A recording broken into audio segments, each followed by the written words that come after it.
Founded in March, Please Don't Die Black Men, or PDDBM, originated in response to the lack of positive and empowering media outlets dedicated to uplifting Black men. Initially focused on addressing challenges specific to this demographic, PDDBM aimed to create awareness and provide resources to overcome obstacles, fostering unity and solidarity within the Black male community.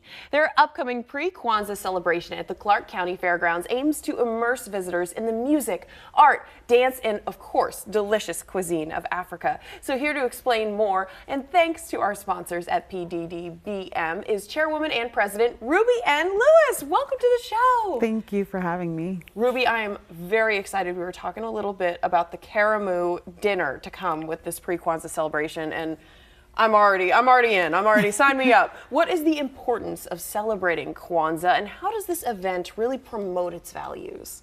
So Kwanzaa Celebration is all about connecting African Americans and West African and African heritage together.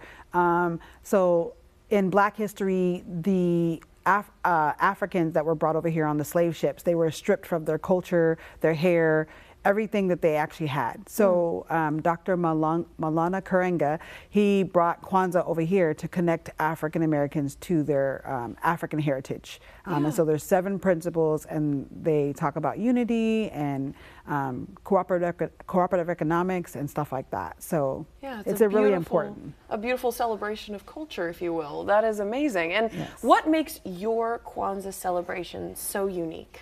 So our Kwanzaa celebration is free. It's free for all ages, all individuals. We invite everybody to come.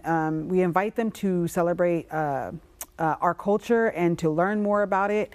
It's a good way for people to practice DEI. And I wrote a script for the whole entire thing. So it's going to be in play form, even though we're still doing everything that Kwanzaa has to offer. We're just doing it in play form. And so it's going to be a little bit more fun. And then we also have part of it, which is our fashion show as well, which is all African designs and stuff. I love that. That is so cool. So tell me about some of the local vendors that'll be at this event, because there's a lot of folks showing their wares as well. Yes, so we have a lot of different kinds of vendors, anywhere from like skincare to like African clothes, African different things. We are still looking for more vendors, so people can sign up on our website to be a vendor. But we also have a couple of nonprofits organizations, and yeah, we're just looking for more vendors right now. But we have like about 5 or 6 vendors. And Ruby, we were talking a little bit off camera about a Karamu, which is a celebratory dinner for this holiday. So tell me a little bit about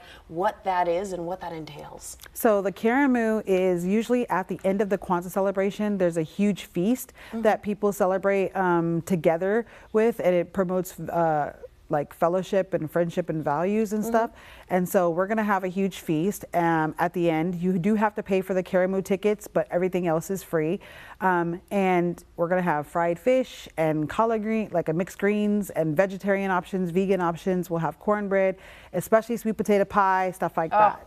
Love it, love it, love it. And where can people purchase tickets and find out more about PDDBM's mission? So they can go on our website at www.pddbm.org/events. And also I want to emphasize that the C-TRAN will also be providing event shuttles for free at the Vancouver Mall Transit Center to the Fairgrounds. So they're going to provide the MLK bus. Wonderful. So hey, you have no reason not to pull up. And why is it important for people that are outside the African American community to celebrate and to learn more about Kwanzaa? So it's important because implicit bias is very huge, especially in this area.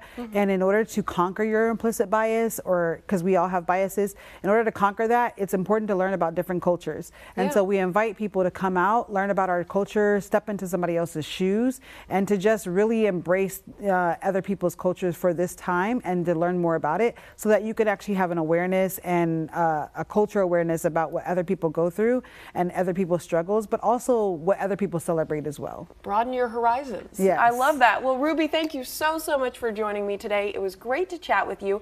And for more information about the Pre-Kwanzaa celebration and more, go to pddm.org. Thank you so much.